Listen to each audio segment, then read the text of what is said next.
Maligayang pagbabalik sa Rex Recap. Sa video na ito, ibabahagi ko sa inyo ang action and thriller movie, na pinamagatang, The Accountant Part 2, na ipinalabas ngayong taon. Nagsisimula ang pelikula kay Ray King, isang dating deputy director ng FinCEN, na nakaupo mag-isa sa isang bar habang ginaganap ang bingo night. Lumapit sa kanya ang isang dalagang nagngangalang Anayas, habang pinagmamasdan sila ng lihim ng ilang kalalakihan na nagtatrabaho para sa isang lalaking nagngangalang Burke. Ipinakita ni Ray kay Anayas ang litrato ng pamilyang Sanchez mula sa El Salvador. Akala ni Anayas ay gusto niyang ipapatay ang mga ito, ngunit nilinaw ni Ray na hinahanap lang niya sila para sa ama ni Edith. Nang mapansin na may mga nakamasid sa kanila, mabilis na nagsulat si Ray ng kung ano sa kanyang braso at sinubukang tumakas. Nakipaglaban siya at napatay ang dalawang tauhan ni Burke, ngunit nagkaroon ng kaguluhan sa loob ng bar. Habang tumatakas si Ray sa kalye, siya ay binaril at napatay ni Cobb, ang pangunahing tauhan ni Burke. Matapos ang pagkamatay ni Ray, dumating si Mary Beth Medina, ang kasalukuyang deputy director ng FinCEN at emergency contact ni Ray, sa morgue upang kilalanin ang kanyang bangkay. Napansin niya ang mga salitang, "Hanapin ang accountant" na isinulat sa braso nito. Samantala, si Christian Wolf, na kilala bilang The Accountant, ay nakikipag-ugnayan sa kanyang handler na si Justin. Pagkatapos nito, nagtungo siya sa isang speed date session. Sa simula, maraming babae ang interesado sa kanya, ngunit mabilis ding nawalan ng gana matapos siyang makausap. Gumamit si Christian ng sarili niyang algorithm upang suriin ang pagiging makabagay nila. Nagsabi siya ng mga prangkang komento, tinanggihan ang ideya ng pag-ibig sa unang tingin, inamin na wala siyang kaibigan o alagang hayop, at nakatira siya sa isang Airstream trailer. Hindi na-impress ang mga babae. Nagumpisang imbestigahan ni Mary Beth ang iniwan ni Ray.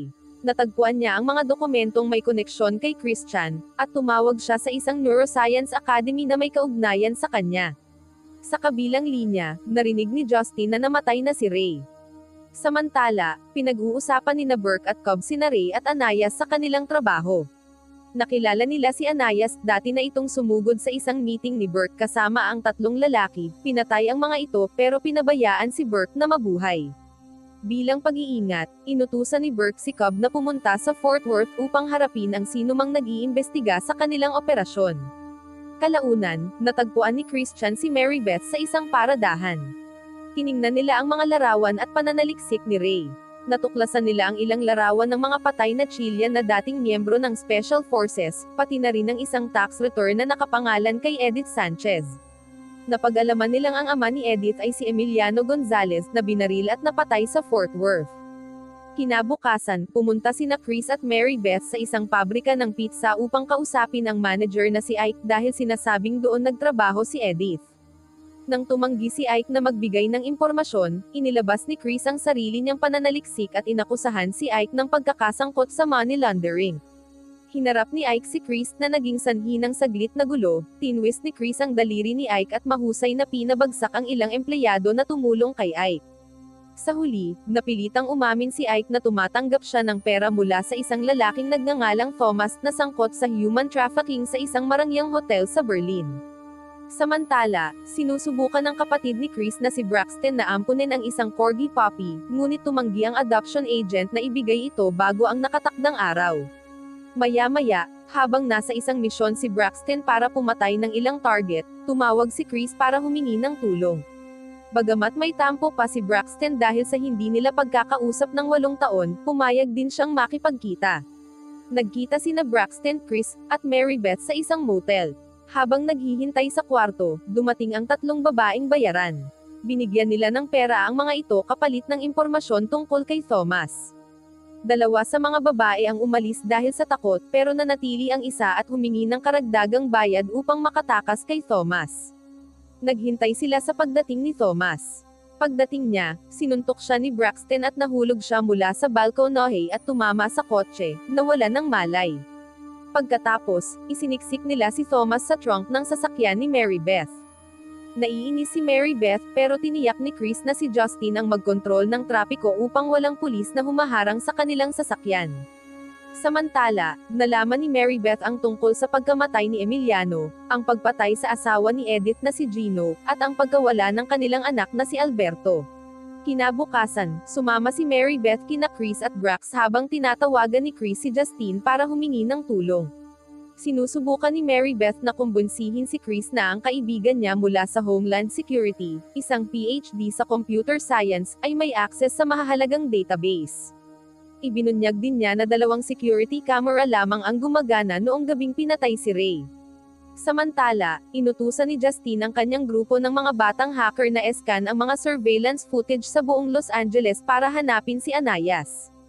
Nakakita sila ng video kung saan isang babaeng nagngangalang Pamela ang kumukuha ng selfie, at hindi sinasadyang nakuhanan si Anayas sa background. Nahanap ng mga hacker ang laptop ni Pamela at hinanap ang litrato sa kanyang mga files. Sa kabila ng mga pagtutol ni Mary Beth ukol sa paglabag sa privacy at panganib ng pagkakabunyag, nakuha nila ang selfie sa tamang oras. Pinatunayan ng larawan na naroon nga si Anayas sa pinangyarihan at isiniwalat na sangkot siya sa mga pagpaslang sa iba't ibang panig ng mundo kung saan ang mga target ay mga kriminal na organisasyon. Nalaman din ni Mary Beth na si Brax ay responsable sa ilan sa mga pagpatay. Dahil dito, nagdesisyon siyang lumayo sa magkapatid at ipagpatuloy ang investigasyon sa tamang paraan. Kalaunan, nakipagkita si Mary Beth at isang abogado kay Thomas at sa kanyang abogado. Ibinunyag na pinatay si Ike at may ipinasok na daga sa kanyang lalamunan. Bago pa makapagbigay ng testimonya si Thomas laban sa kanyang amo, pinaslang siya ni Cobb at ang kanyang abogado gamit ang sniper mula sa kalapit na gusali. Samantala, ipinaalam ni Justine kay Chris ang tungkol sa isang lumang aksidente sa sasakyan na kinasangkutan ng isang babae, na tila may mas malalim pang misteryo. Lalong naging malapit sina Chris at Brax, at kalaunan ay nagtungo sa isang bar kung saan napansin ni Chris ang isang waitress na nagngangalang Angie. Nakisali siya sa line dance kasama si Angie at ang iba pa, ngunit nagkagulo nang dumating ang ex-boyfriend ni Angie upang manggulo. Sumali si Brax para tumulong, at magkasama nilang napabagsak ang ex-boyfriend ni Angie at ang mga kasama nito bago tumakas sa lugar. Ikinatuwa ni Brax na nakuha ni Chris ang numero ni Angie sa pagtatapos ng gabi. Nadiskubre ni Mary Beth ang higit patungkol sa babae sa aksidente. Nawalan ito ng alaala at sumailalim sa facial reconstruction surgery. Dahil sa matinding trauma, nagkaroon siya ng tinatawag na acquired savant syndrome, na nagbigay sa kanya ng pambihirang kakayahan, una sa chess, at kalaunan sa pagpatay. Ang babaeng iyon ay si Edith Sanchez pala, na kalaunan ay ginamit ang pagkakakilanlan ni Anayas. Sa isang punto, naging marahas siya, inatake ang isang gwardya, at nakatakas mula sa pasilidad kung saan siya ginagamot. Kinagabihan, iniutos ni Bato, ang amo ni Brax, may-ari ng pinakamalaking assassination network sa Europa at kasabwat ni Burke, na patayin si Mary Beth.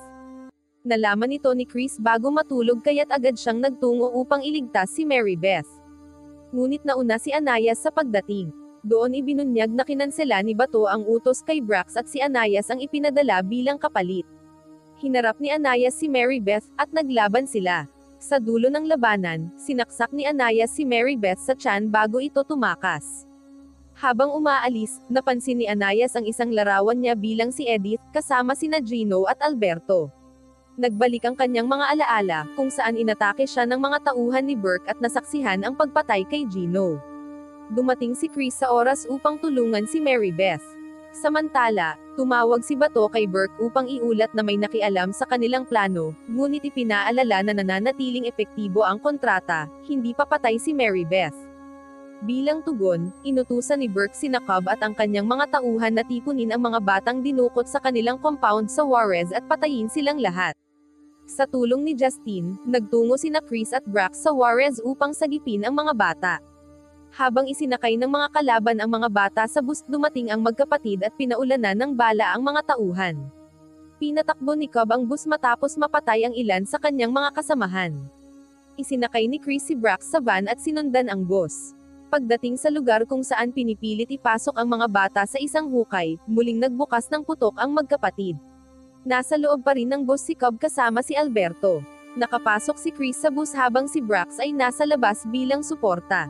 Sinubukang ipagbili ni Cobb si Burke bago pa man siya barilin ni Chris at Brax. Naisalbo nila ang mga bata mula sa hukay at dinala sila gamit ang bus pauwi. Sa daan, pinapahinto ni Brax si Chris para kunin ang isang ligaw na pusa, na sinabi ni Chris na mas gusto niya ang mga pusa. Samantala, tinawagan ni Justine si Bato at binalaan siyang ibunyag ang lahat ng kanyang mga sikreto kung hindi niya ititigil ang pagpapatay kay Mary Beth. Kinontak din niya si Anayas at ibinigay ang lokasyon ni Burke. Ipinagbigay alam ni Bato kay Burke na wala na ang kontrata. Si Burke na naliligo ay napansin niyang naroon si Anayas. Humawak si Anayas ng matalim na kutsilyo at sinundan siya, handang maghihiganti. Si Mary Beth na gumaling na, ay bumalik na sa kanyang trabaho. Tinawagan niya ang isang numero na minomonitor ni Justine upang magpasalamat sa pagligtas sa mga bata, na nagsasabi na sana maipagmamalaki siya ni Ray. Sa hideout ng mga hacker, naghahanda ang mga bata ng espesyal na kwarto para kay Alberto. Habang nasa daan, inanyayahan ni Chris si Brax na mag-hiking sila para sa isang bonding bilang magkapatid, isang bagay na ikinatuwa talaga ni Brax. Wow naman! Doon nagtatapos ang pelikula mga idolo, salamat sa inyong panonood.